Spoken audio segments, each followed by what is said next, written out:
नमस्कार, मी योगिता उबाळे. निरंतर वार्ताच्या बातमीपत्रात आपल्या सर्वांचं स्वागत करते.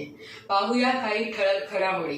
अंबरनाथ प्रभाग क्रमांक 5 येथील मतदानाच्या एक दिवसा अगोदर साऊथ इंडियन कॉलेजमध्ये EVM मशीनमध्ये गडबड करण्यात येत असताना पकडण्यात आले, असे उमेदवार शैलेश भोईर यांनी सांगितले. याबाबत विचारले असता असमाधानकारक उत्तरे मिळाली. यामध्ये बीजेपीचा हात असल्याचेही सांगितले. त्यांनी EVM ज्या होत्या त्या EVM मशीन सगळ्या ओपन केलेल्या.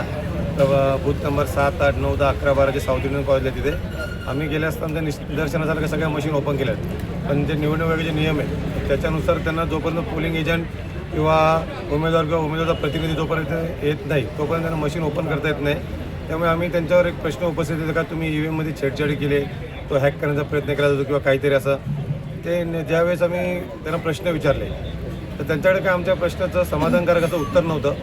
पण त्याच्यानंतर आरो साहेब आले, त्यांनी आम्हाला त्या मशीन सगळ्या रिसेट करून दिल्या आणि त्यांनी सांगितलं असं कोणत्याही प्रकारचं EVM वगैरे आम्ही हॅक करण्याचा प्रयत्न केलेला नाही. परंतु त्यांच्या उत्तराने आमचं समाधान झालेलं नाही.